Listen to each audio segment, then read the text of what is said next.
G'day, Steve Morgan, ABT and Fishing Media.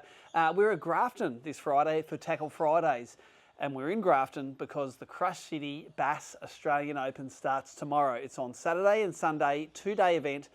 Around 33 of Australia's best bass anglers fighting it out for a $7,000 first prize, and I think $16,000 or $17,000 cash in the prize pool, as well as some pretty cool Crush City and Rapala product. And it's the first part of a two-leg road trip. The next one is the Bass Grand Final, a Rapala Bass Pro Series Grand Final, which is held on the Richmond River, just an hour and a half up the road. Somebody's going to win a boat, and the boat they're going to win, turn around, Nicole, it's right there. Show us the prize boat. Doesn't even have to get out of the seat. That's the Alloy Craft J440, 40 horsepower Merc on a trailer, green marine lithium, Minn Kota, and a Humminbird Explore on it. So that's worth about $30,000, and someone's going to win that as well. So technically you could come away from this event winning 30 grand worth of boat and $7,000. Could be a good week away for Bassin. We're on the Clarence this weekend, based in Grafton, and I love this arena because last time we had an Australian Open here, actually came first. Check the cutaway here.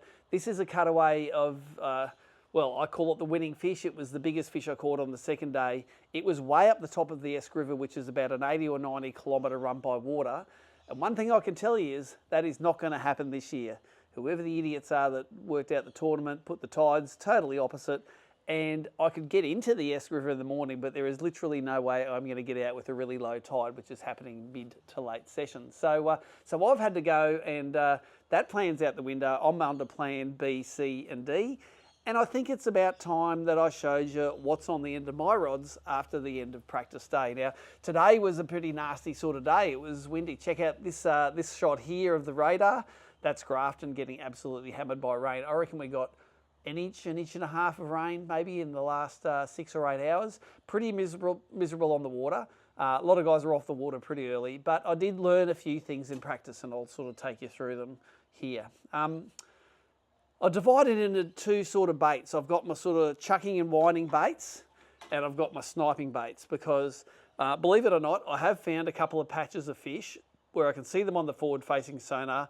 They're quite difficult to catch, but I'm going to have a go at them, especially later in the session when that topwater bite on the edge dies. The fish drop back, probably due to pressure. They'll drop back into some of the deeper holes, and I'm going to have a crack at them. So the first lure I've got rigged up for that, of course, bit of sponsor karma. That's the Crush City Jerk on a 1/6 of an ounce finesse grip RVMC jig head on some 6-pound leader and some 14-pound X-braid pentagram upgrade braid there. That's on my 7'1" Daiwa in-feet rod and a TD black reel. So that's if I want to sort of get it down quickly. I think that jerk's going to be the right shape and profile. But if it's going to be finesse and they don't want it dropping quickly, of course I'm going to have this on board. This is my favourite brim outfit for sniping brim. It's a ProLure hybrid shrimp. It's on straight through 3-pound fluorocarbon. It's been raining all day, so it looks like that's invisible, that fluorocarbon, but it's just wet.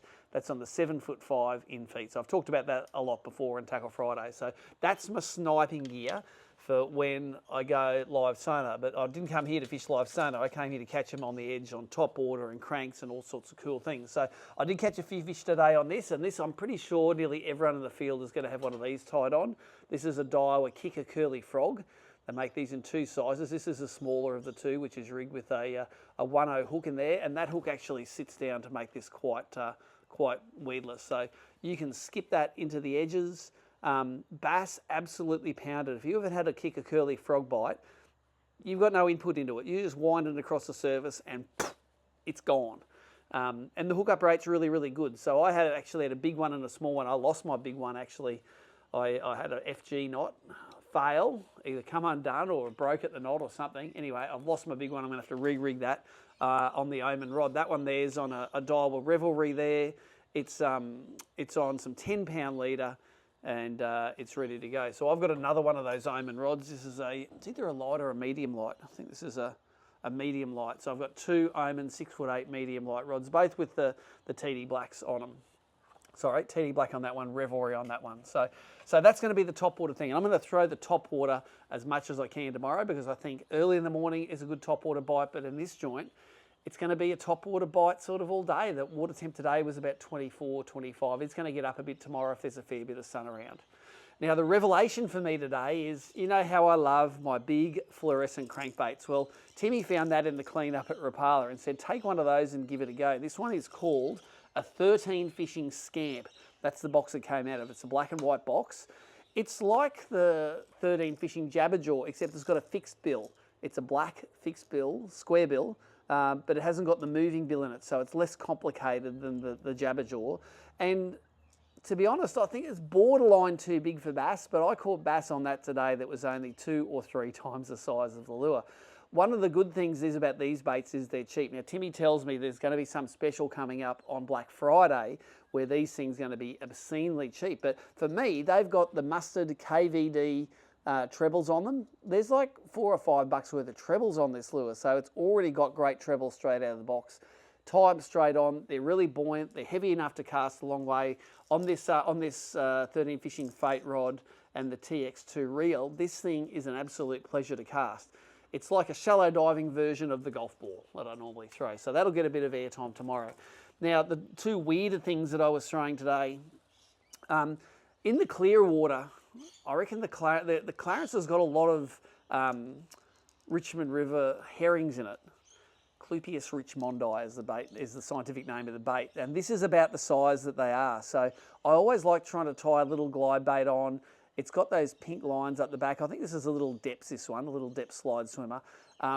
But always that sort of slow twitchy retrieve with a slow sinking glide bait can pay results in this river, and especially if I'm struggling for big fish. And the word on the street is there's a lot of 30-somethings, but there's not a lot of 40-somethings around at the moment. So if I'm chasing big fish later in the session, I may well go to that.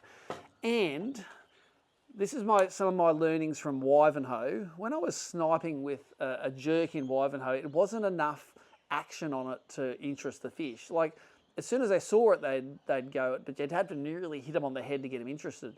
In Wivenhoe, I started sniping with a chatterbait. This is a little one of the Barkhusen's bait. I think it's a Kaishin, this one here, a little baby chatterbait. That's got a little panorama, 6 cents panorama on the back, but it doesn't really matter what you use as a trailer. But what I find is this sinks quickly, has a lot of vibration, and I can really hit the fish on the head with it if they're being a bit obstinate down there in the school fish. So I'm going to try it the finesse way at the start, but who knows? I could throw this at the bank, I can throw it over rock bars, I can snipe fish with it. I think that's overall is a bit of a very multifunctional bait here in the Clarence. Now, I am no chatterbait expert at all. In fact, I probably have caught less than 20 fish on chatterbaits.